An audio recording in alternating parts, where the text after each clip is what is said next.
Well, anyway, I'll just start. My name is Tim. I'll pretend to be a teacher for the next 15-20 minutes and sort of just talk and engage, perform, and show a video as well. So my background is, I think some of you might have heard a little bit as Michael was just sort of chatting. It's very much rooted into Western classical music, Western classical piano to be exact. I will not be playing the piano today because I'm in CalArts. We don't do that here. I wanted to share a little bit about my practice as of late and sort of where it sort of evolved to and what are some maybe like central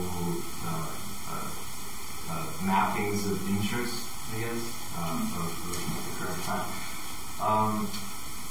Started to play around with a lot of different kinds of music, and that led me to question like what is music, and so a little bit of studying and stuff.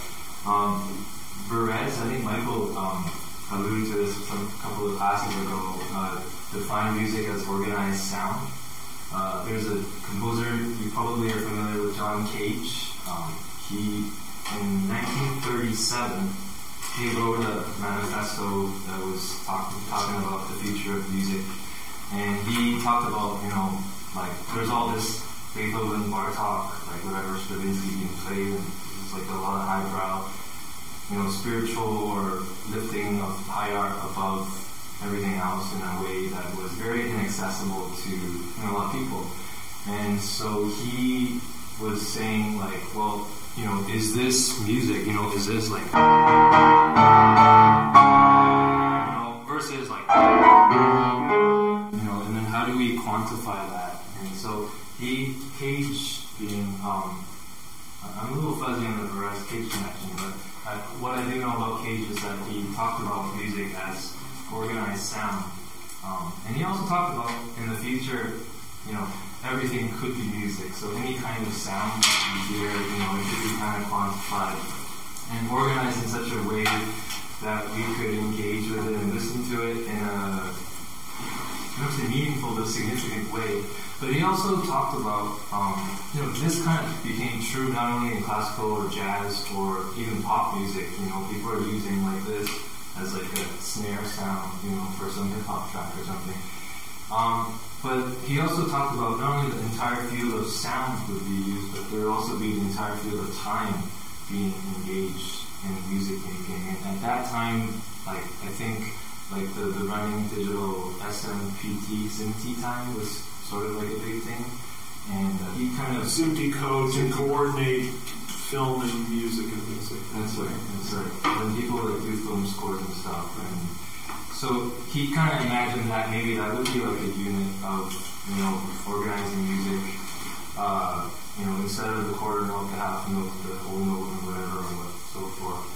And for me, as a young practitioner in normal music, so to speak, or traditional music, and then like experimental music or improvisational music, and it's like, how do I make sense of all of these kinds of things? Is I'm in one world and people don't seem to really care about the other, or I'm in this other world, and then people don't seem to care about that world, and all that sort of thing. So it became really tiring for me, and so like, well, is there like a better way for me as a practitioner to think about the art form? And so I thought about there's sound in music, and then there's also the time. The past 50 years, in my just limited view of learning, I found there's a lot of people experimenting with this, but maybe not as much with this. In the personal kind of, visceral context. Yeah, because we just kind of take it for granted.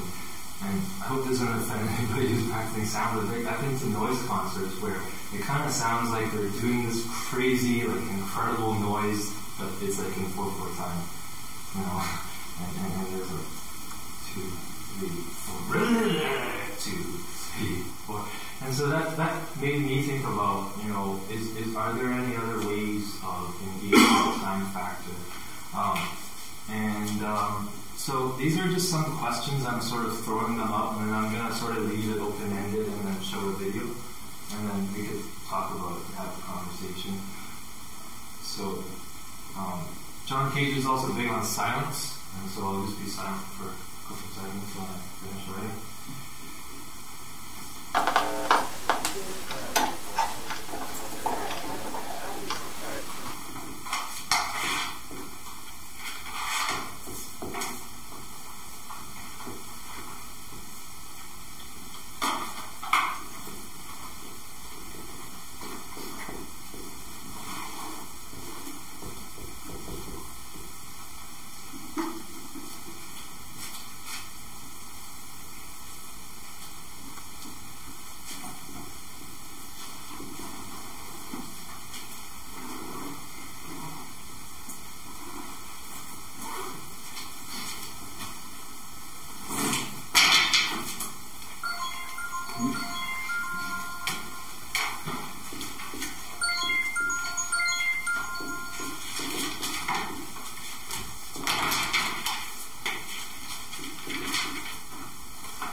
You have really nice whiteboarding sensibilities. Yeah.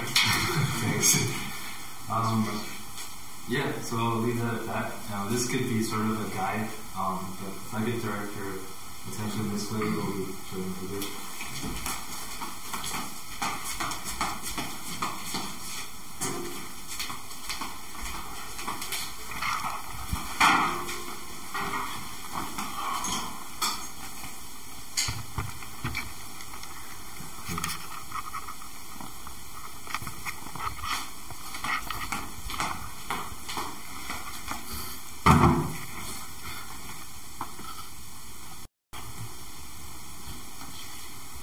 Okay, here we go.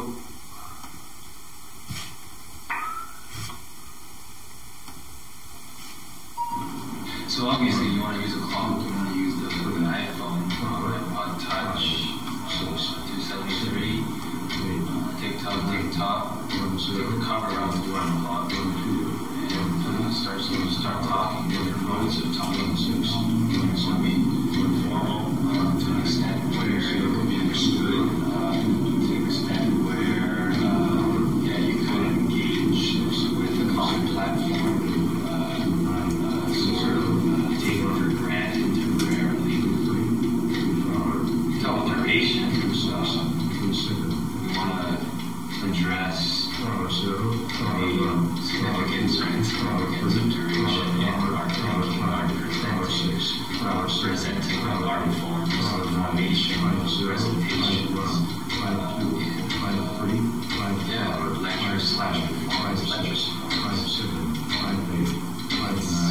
regarding many different issues, but kind of coming from the same gut philosophy that we're working on the past 5 years. So John Cage, not John Cage, although a lot of it stems from him, so much from him, but rather John's Cage, not necessarily John Cage's cage, but the cage of John, the cage that is presented to me as a practitioner of art and music. One of the things about my practicing, not based on my medium alone, it gets very tricky very fast. Start to identify myself by my medium, because that becomes a platform. But what I don't want to do is have a medium as a platform to engage with others. I would want instead the modes of being, the existential experience for the viewer, for the friend, for the colleague that I'm hoping to reach, here shouldn't matter what kind of practice, shouldn't matter what your medium is, and I hope that engage to maximally efficient and successful to use on this class. I'm actually recording this at 5:37 p.m. on the way home on an iPhone or a sound recorder app, I guess. I'm stuck in traffic between the roads of White's Canyon Road and Stillsbury Street in Canyon Country. It's a type area. It's sort of like a Tri-Cities area. So I guess you compare it to Vancouver, where I'm from. They also have their own Tri-Cities area. It's called Tri-Cities. There's 3 different towns that are sort of neighboring one another in the hills and the mountains. And it's interesting to think about how one could even think of the city structure, the layout of the city planning, urban planning, to kind of abstract that and use that as a model for understanding another city. I'm new to the city of LA. I spent a good 7 years in Boston, and before that I was actually from Vancouver, Canada. And it's interesting that I say Vancouver, Canada. Usually I say BC, so nobody knows where British Columbia is.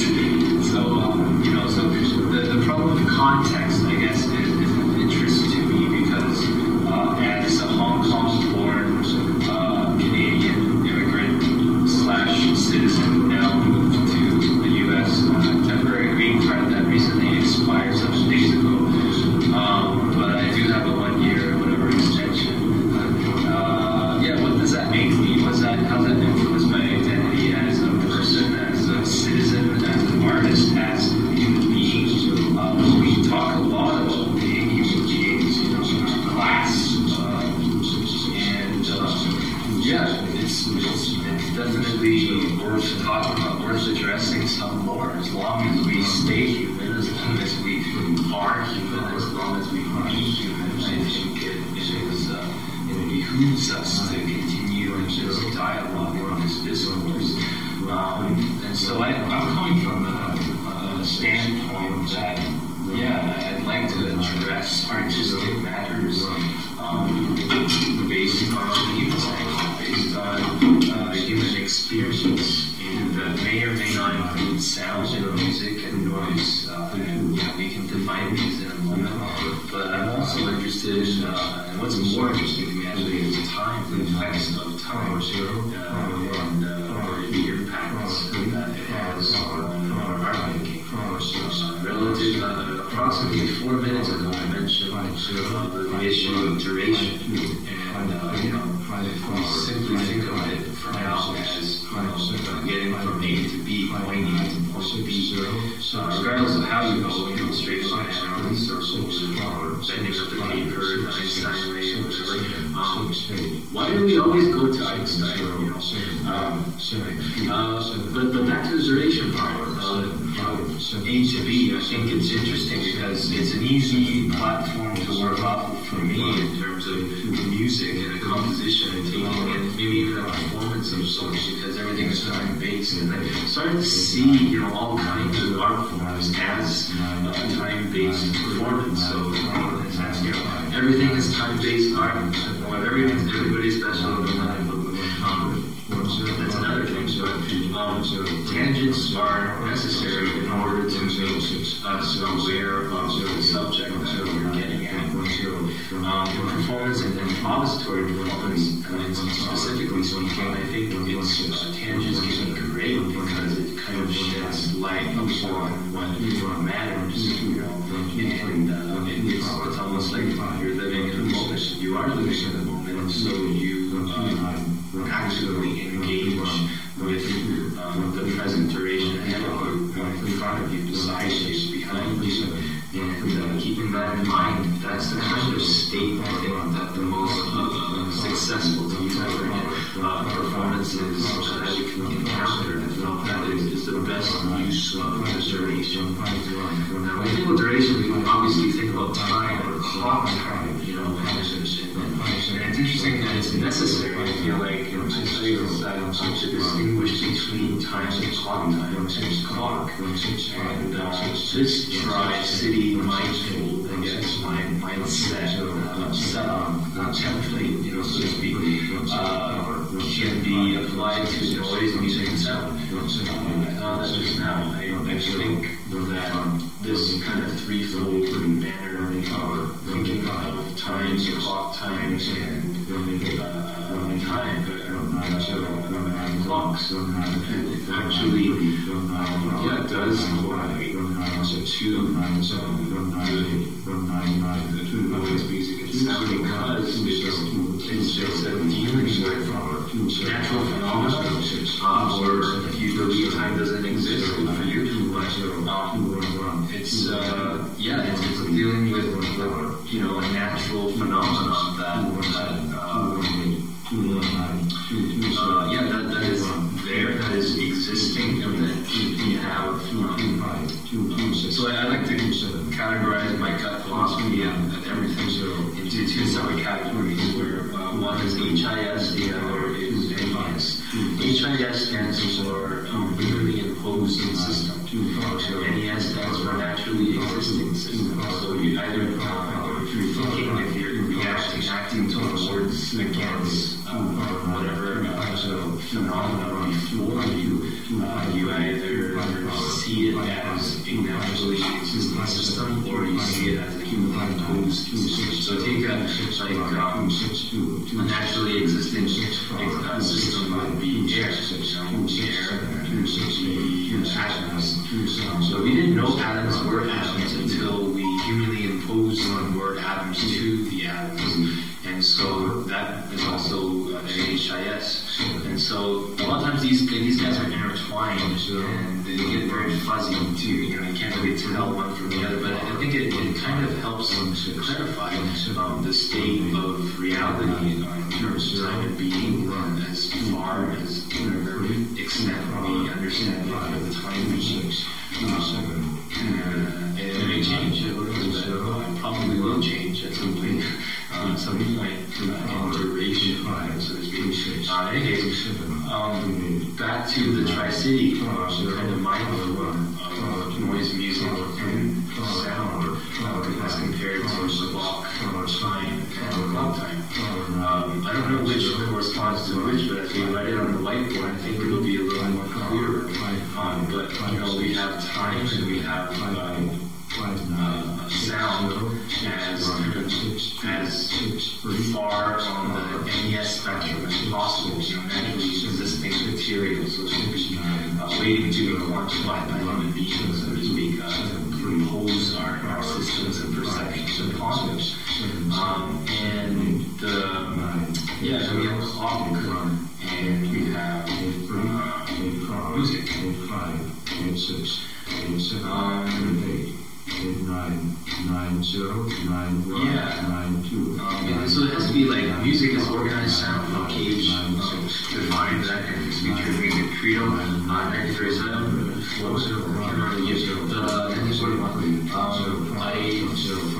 it has to do with the quantification. So you're organizing sound. Well, there's two elements to that. The definition of music is you've got the music and the sound, organized sound, but you've got sound and you've also got the organizing of the sound. The organizing is dealing with time, so the manipulation, the use of the duration that we're given, and that also goes hand in hand with the sound with which one is organizing.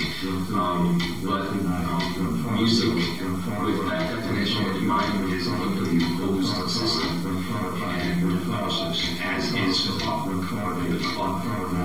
clock was a way for our civilization to make sense and be able to predict and organize a sort of otherwise floaty, unreachable reality.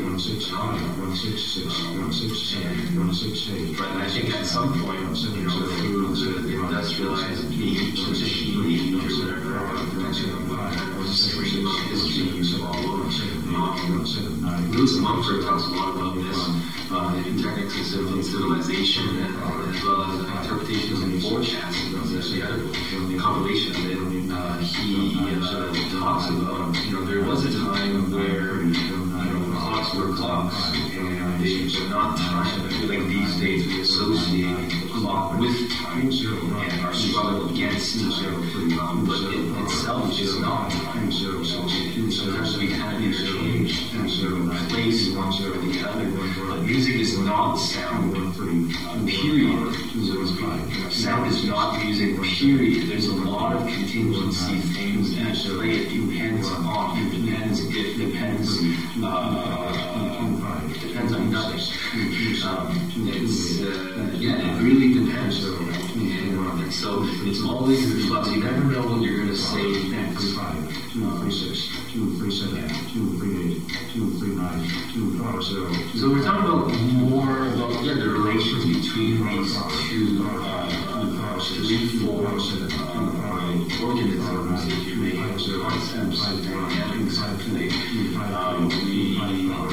think it's quite fascinating to draw the parallels. And they're not being perfect parallels, it's just what it is. And I think that's the form of organization, and just itself is music. I'm recording this accidentally, as a way to take notes. At the beginning, I was hoping to take some notes, and I was driving, and I didn't want to be typing on my phone, so I just, talked into it, and now it's turning into a piece. So how does a rehearsal blend itself into a performance? Is that another form of HIS, or is it along different grades, so to speak? Framing the different ways of you want something to be portrayed and seen and heard and experienced. That's what I'm very interested in. It's easy to get lost, as you can see, when you just keep talking without any kind of structure. So that's very evident from the outset. So if I were to go back in time 14 minutes and 39 seconds ago to the beginning of this talk, this rant, this idea starter, and start measuring it from then until now, which is now 14 minutes and 55 seconds, 56, 56, 57, 58, 59. Take 0, take 1, take 2, take 3, take...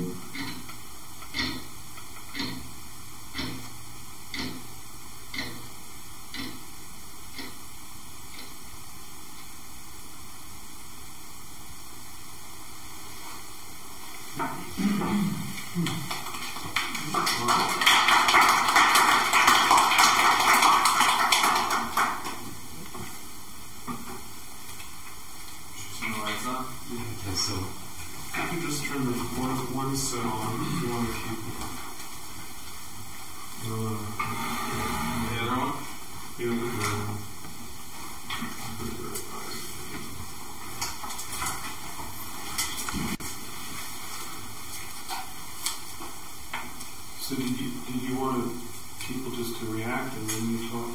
What would be most helpful at this point? I'm pretty open. I could do a little further patchwork in terms of explaining, if that's helpful, or if there's some strong things as well. Helpful towards our understanding what your motives are. I guess so, yeah, where I'm coming from. Thank you. Would that be helpful, or? I don't know if you talked to this before I walked in, the idea of 15 minutes, because you're using the 433, which is the Cage's piece, right? You're bringing it up into 4 movements. Did you guys already go over that? Okay, so what's up with that, and why do you make those decisions? Why did you choose 4 movements, and why did you choose the last movement to be shorter for the sake of only 15 minutes? Yeah, that's a great question.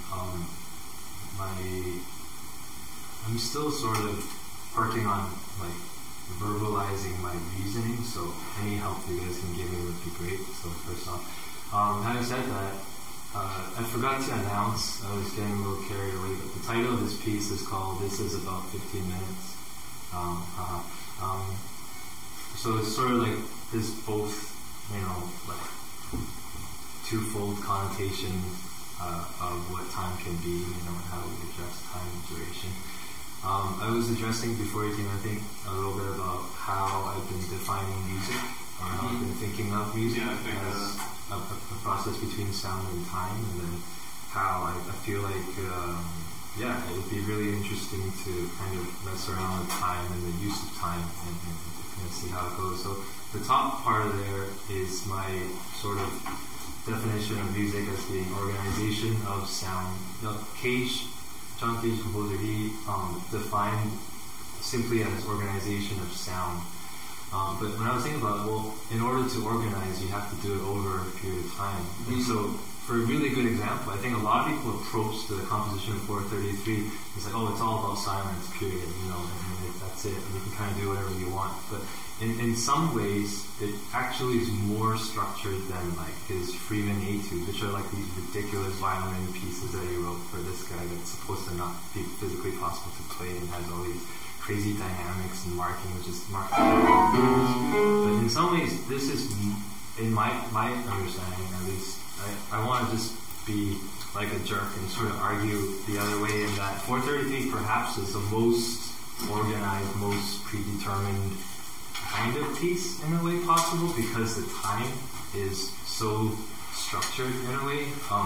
A lot of people don't realize, I think, that the 433 is actually like a real piece. It wasn't just a joke to play on the audience or anything. And it was actually divided into 3 separate movements with very particular time durations. I think the first movement was like a minute 27 or something, and then so like the numbers were really agonized. I didn't realize the movements were actually specified. I thought it was like up to your discretion. No, the original score is actually at the Getty Library. Here we go. Thank you. Yeah, this is line around for another class. So that's one version of the score. That's the top one. So scary. Wow. That was kind of a freak. Yeah, we're getting some towels. Armor. There's nothing. Desks. You okay? Well, maybe you can just pass it around after you look at it. Yeah, it's there were like several versions. Right. Yeah, that he kind of agonized over and really hashed out over like a couple of years. It wasn't something he just thought of conceptually and then let's do this, let's make a YouTube video out of it. Okay, and then but it was something that he really thought a lot about. And Cage, I don't know if this is accurate, but I read somewhere that initially this piece was supposed to be called Silent Prayer. And it's supposed to be like 4:30, around 4 minutes and a half is supposed to be, you can correct me if I'm wrong, but it's supposed to like signify the pop song, like roughly like the pop song length. But in 1951, you mean like a Broadway song of something like that. Show tune or something. I guess. There weren't any 3 minutes or 2.5 minute It wasn't, it wasn't like Rihanna. Okay.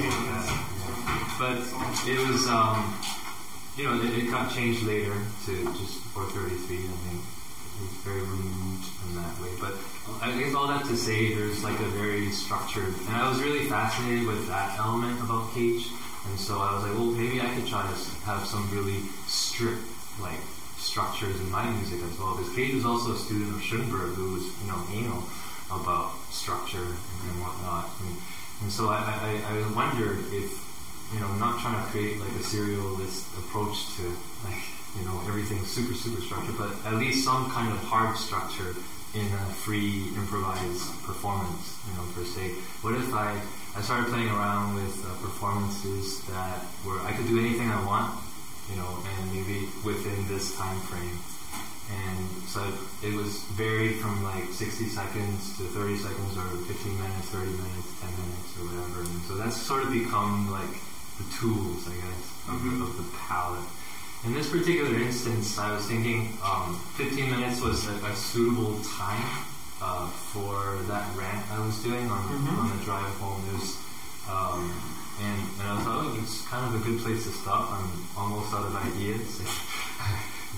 Might be a nice way to kind of close it here. So the time came afterwards, while you're doing it. Like, here about 15 minutes, I'm going to wrap this up. Yeah, so when I was recording it, you can see the timer go off, and I'm talking with the timer a little bit. Sort of reflecting upon, like, oh, I said this 4 minutes ago. And so it kind of was kind of like if I was playing free, with no score or structure. Maybe I might remember, oh, like a little while ago I played this D flat and it sounded really cool, let's do it again, or let's do something building on top of that. So I'm kind of thinking of time and duration in that context. Clock time could be, not time could be a lot of different, you can take that a lot of ways, obviously. And the fourth bit there was just a leftover thing. I'm interested in like brute force and like human imposition in art, where it's like you're just totally ruthless with, I'm totally ruthless with my art and my creative ideas and just like literally just chopping them. How does that ruthlessness manifest in your art? Because that didn't seem, that's not what I was getting from that work. That was more like a lecture, like not polemical, the political thing, but it's an aesthetic lecture, right? So what's the ruthless stuff? I've been working on playing a Bach prelude in 60 seconds. So I would set an iPhone timer and I would punch into it. Do it. Oh, play in one thing if you can. That's only one that can come out. Since you got your timers. Okay, alright, you want to do the witness? I can just hold it off. Just press the tilt one. Okay, ready? 1, 2, 3, go.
So that became like a method of practicing. I've been doing it for 3 years. Really? Yeah, every morning while I make the coffee, you gotta wait anyway. I also got, so that became, in my mind now, the goal is to think of that mini piece as like a note, like a single drop of water, in a way. In classical piano, like every mastered class, every crazy teacher that ever came, like, this kind of stuff. They always talked about like trying to see the whole piece as one big phrase, or like trying to extend it. Like you're playing a phrase, and then don't be too segmented. Connect them so that there's a cohesion between this measure to the next measure to the next measure, and you're like expanding that to like the page, and then to like 2 pages, and then to the whole development section, and to the whole piece, and then your whole recital is one thing, and your whole life is one thing. And so that kind of idea I'm quite interested in, and how does that relate to something so mechanical, as a machine of the clock? And so there's sort of these there's on the one hand there's like a very organic process in art making, and then on the other hand you have this ruthless machine that's imposing itself, or I'm imposing my time. Rational. I wouldn't say ruthless. The ego's ruthless. Time is pretty ruthless. You don't think so? Well, that's a broad statement. Well, that would be a comment on what you're talking about. Well, I mean, time as is you mean yes? As H. What was it? It's naturally imposed, and then there's a humanly imposed system. Naturally existing system, NES, right? And HIS. Yeah, well, part of the... Well, what do you mean, what's the ruthless part? What are you saying? Well, it's like, regardless of what is going on in our bodies or in our lives, or like what we're needing to accomplish, you can't just slow down time. I mean, you can't just like, oh shoot, I need another hour to work on this, or I need more time to get to work, like, whatever, these things, like, it's ruthless in the sense that, like, it doesn't, I guess it's not really ruthless because it's just... I don't think that's the right word. I guess I personally... You're looking at it. Well, it can't be, you could say you can't manipulate duration, not clock time, but actual duration, that time, that we have the perception. The only thing we can say about time conclusively is it's the sense of there's something that happened before this moment. There's this moment now, and then there's going to be something after, possibly past, present, and future. All the other stuff is imposed, is like the human stuff. Mm-hmm. And that allows you to experience time as going at a different rate, but what they call time's arrow, is there. And you can't, it doesn't go back. I mean, unless, I don't know, you might perceive it as going back. But let's say if there was no one to perceive it, speaking of scientifically, it's going that way. Mm-hmm. Right? Right. Because no matter what's happening, your body is aging and it's changing. Yeah, well, I guess that's the real definition of time, is just almost degradation. Or something like that. Well, change, but also it's like everything's just kind of dying. Like that's not time. That's time is a measurement of change. Wouldn't you agree? Well, I'm not a cosmologist or a scientist. I believe time is a human and humanly imposed system. Like, I don't know. This is like really hard stuff to actually. Well, think about the entire system that goes along with our segmentation of time, right? And, just like the whole 9-to-5 workforce and like everything kind of revolving around that. Mm-hmm. Time itself isn't ruthless, but it's almost like the systems that are a byproduct of our categorization of time start to become ruthless. Mm-hmm. Because there is energy behind it. It's not just ruthless in a number of contexts. Well, I guess that's what I was kind of trying to get at in the first place. I was really kind of trying to expand what he was saying. Right. Okay. I guess the idea of something being continuous versus discrete, or he's sort of commenting on like it never stops, but we have these moments where we have to sort of like divide it into these sequential sort of scenarios. I was wondering if your relational structure relates to like frames per second at all, or how that factors in. Yeah. You mean like the video, as far as, because obviously it touches on the sound and sort of a linear concept. So I was wondering how that relates to frames per second. That's a great question. Something I'm sort of like struggling over. I could use some input on that, whether to use like the code, because then there's like 30 frames a second, and then there's like drop frame. Yeah. And I it's tricky because I've been using YouTube as a medium very, very often, and as a way to just throw that stuff out there and catalog it. And then the way of editing the video and then putting it on YouTube adds this extra second on top of your video. I don't know why, maybe half a second or something. So I've tried to make videos that were exactly 4 minutes and 33 seconds, and it ends up being 4:34, and I get like really pissed. I have to do the whole thing again. But yeah, that's something that I'm still kind of wrestling with, and I haven't really come to like a finished position or practice. Another thing that's been getting me is I also perform with a clock, an analog clock, together with the keyboard. That's sort of my usual setup, but I thought this was sort of dense, and like, I don't think too many people are familiar with the work, so I thought it would be overkill to bring too many elements and no one to talk about, what to listen to. Do some of your works have notes and rhythms in it, other than the speech? Yeah, so a lot of my setup has been, actually my keyboards in my car, I just decided not to bring it in. I have a keyboard set, and then I have sort of a clock that's about a foot in diameter, and I have a contact mic on where I mic the sound, and I plug it into this little guy. And then this sits on top of the piano keyboard, and I'm kind of messing around with that. Sometimes I would whip out the Bach, in the middle of whatever I make. When I do performances, I make sure we're clear with the organizer, like how much time I'm given, and I take that really literally. So if I'm given 20 minutes, I'll use all of the 20 minutes, but I'll definitely stop right after that. And then within that, I might whip out the Bach. I also practice the fugue that comes after it, and I work that to 2 minutes.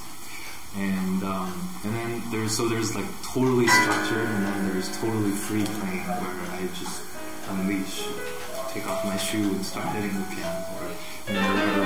But then taking time to also reflect and contemplate upon that.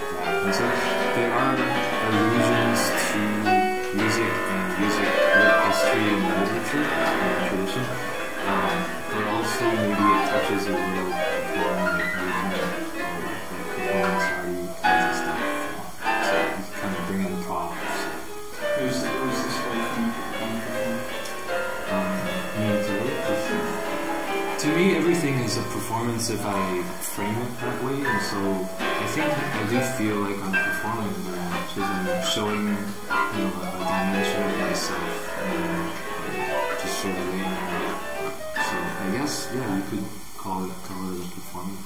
We have a student who wasn't making anything for a long time, and kept making time. So I'm that teaching was his form, his art. He would just sit around critiques and do his art. And he still does that. He comes to CalArts and sits in. What's his name? Adam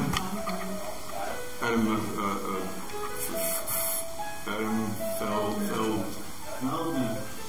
Not Feldman. Yes, it is. No, it isn't. Yes, it is. No, it's longer than that. Adam Feldman.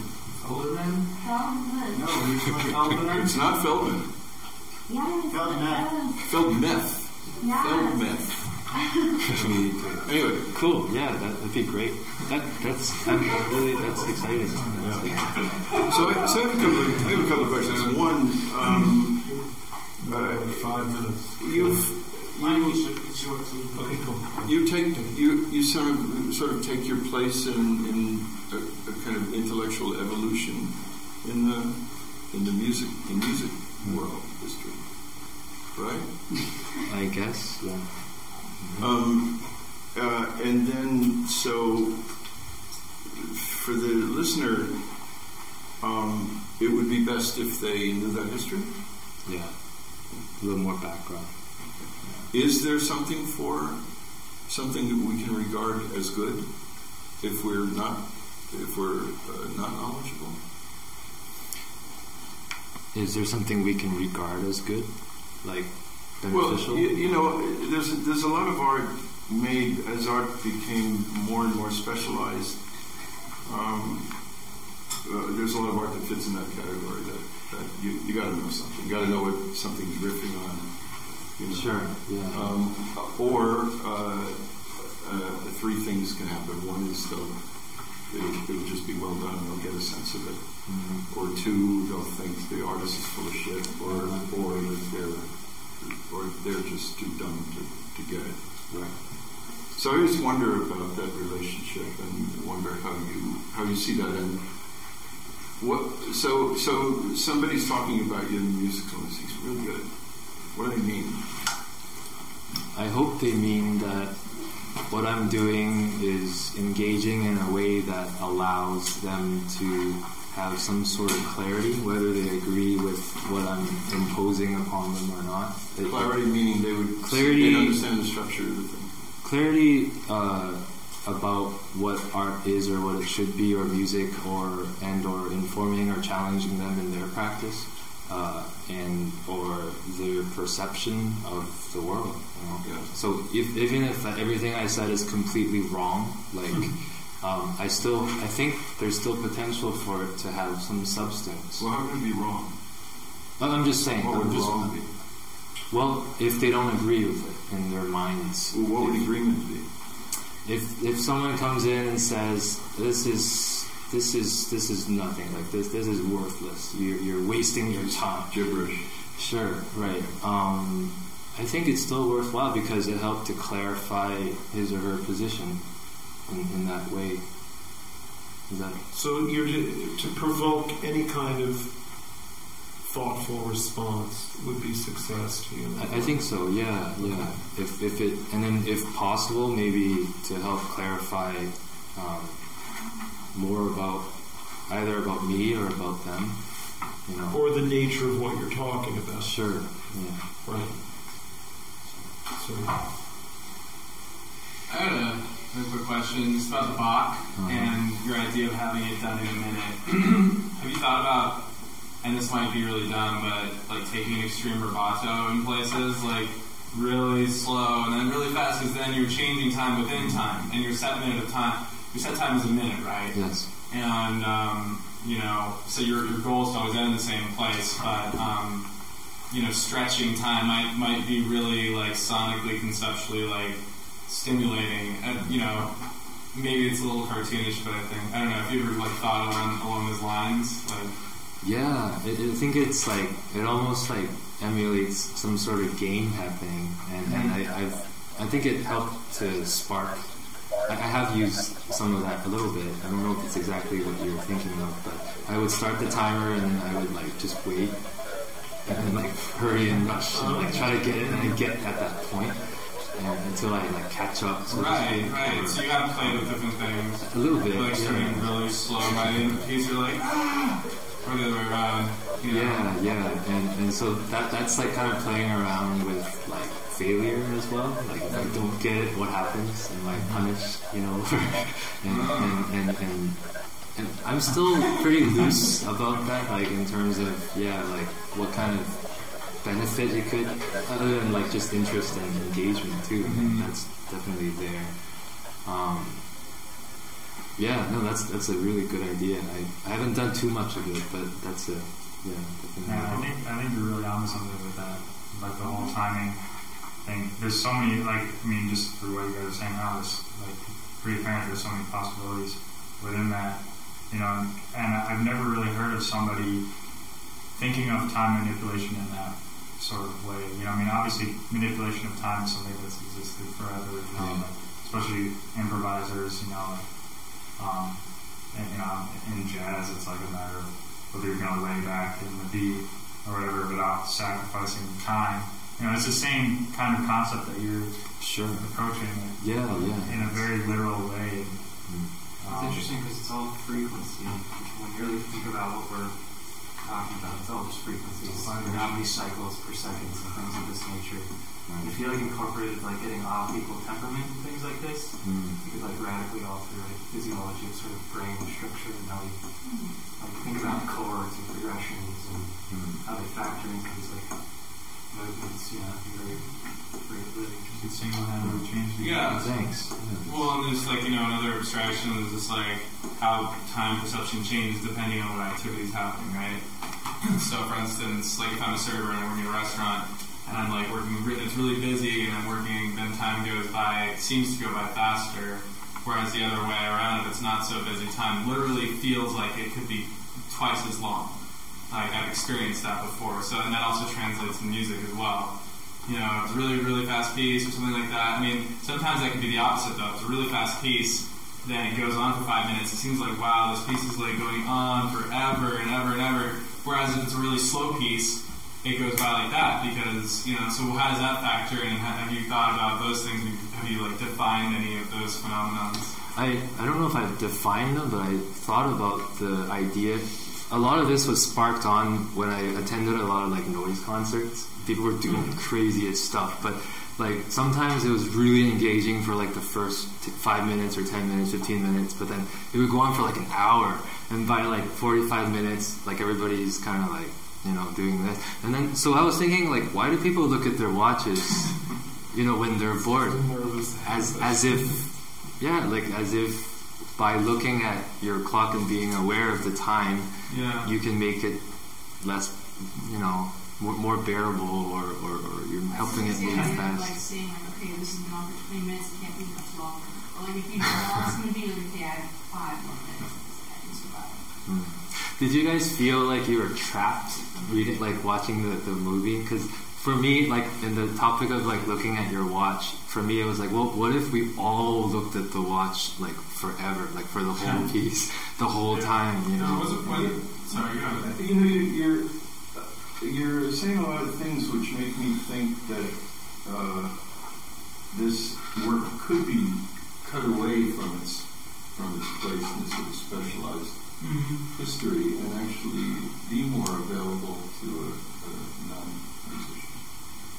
You know, I was thinking about this, you did this thing at the piano, you know, I was thinking about my relationship to it, you know, not being a musician, you know, to me you played brilliantly, but I know, you know, from the past that maybe some music person wouldn't think you were so brilliant, right? Because of what they're hearing. I'm not hearing it. Yes. And then, you know, the little sort of acrobatic trick you did just blew my mind, but then I feel kind of like a Yoko, like, you know, it's like you know, go to the 3rd Street Mall and then somebody plays like real fast, you know, brilliant, you know. He's playing fast. What's a Yoko? A Yoko? It's like a Yoko, country bumpkin. You've never seen it before. Country boy. Okay. And then you realize, oh, that's the time all the time. Yeah. And we're all, Yoko's outside of our special areas. I mean, you know, I'm looking in at something. Sure. And I guess in a certain way, there's this selfish feeling like I'm very interested in the way this is being discussed. But as long as it's fed into this, it's not available to me. I see. And you may be one of those music people who stays in, you know, in that area. I'm working on that. This part is a little new to me. That's old to me, but this is very new. I think that's part of the reason why I'm in school. I think I'm learning how to communicate, because I've been very insulated for a while. I mean, but at the same time, I would say that this is very well communicated. It just depends on where you're trying to say it. And who are you talking to? Like, I get it. This is a great illustration. I know exactly, you know, from my little knowledge of music, I can follow and understand what was being thought about. But, you know. Okay, but it took that knowledge of music. Right, but that's what I'm saying. Because I didn't know what he was talking about. Right, but what I'm saying is, okay, but if I have the privilege of seeing it through 2 lenses. Yeah. But if I take a performance artist consideration and, like, you know what I'm saying, it looks like John Cage to me. Like, because it's referenced so much, but it's specifically like the 51, that their whole crew, the happenings, all that stuff like that's where it takes me instantly. So then I'm there and I'm thinking about like the philosophy that's being discussed, and like it's interesting, and these are awesome ideas to tackle, but I also see the assumptions that are made. So it's like, you know, it's 2 different languages going on at once, which I think is genius. So I agree with you in saying that if you take this away and just show it as a piece, and then maybe come up with that extra, it says something different than preparing us in a certain way. I didn't say that. No, you said you can take it out of context, though. You can see it out of context by the way he's talking about it. Well, or put it in a context that would be accessible, I think. Yeah. Some potential for. I guess maybe it's just a philosophical feeling I have about, you know, when I went to art school, they expected me to read history and then sort of jump onto one of the tracks, and it took me years to think, that's just of no interest to me whatsoever. right? I guess what I'm trying to say is that I agree with you in saying that it can be. I feel like it can be perceived outside of a music or school or art context by a normal viewer. Yeah. And it's apparent in the way he's talking about and certain questions that I think he's asking that are applied to everything. Yeah. And I just wonder if that might be an interest someday too. You know. I And definitely. I don't agree that a more of a broader audience means you got to dumb down the work. I just don't want to believe that. Right. I agree with you. Yeah. That's. So I think like drawing on history as sort of like John Cage and his ideas are on your table of art supplies and with your the piano and drawing on them. I think it's a very willful act and very important act. Drawing on them to be fed into, almost to the point where perhaps his presence wouldn't be recognizable. You would have used him as one cipher in your interests. Yeah. No, thank you. I think that does help. Like, if that does get working, that would be exciting to see. Like, if it can help amplify the general concerns. Yeah. I think history itself is up for grabs these days because, it's how do we interpret art history and music history and how relevant is Bartok versus, like, Rihanna versus Aphex Twin versus Flying Lotus, whatever. And there's a lot of different histories being written or whatever. And then, so I think time does have a relation to that, and if it can help make sense of that a little bit, I think it could be helpful. Yeah. I just want to say something that I've been thinking about, which I was really hardcore thinking about during your piece.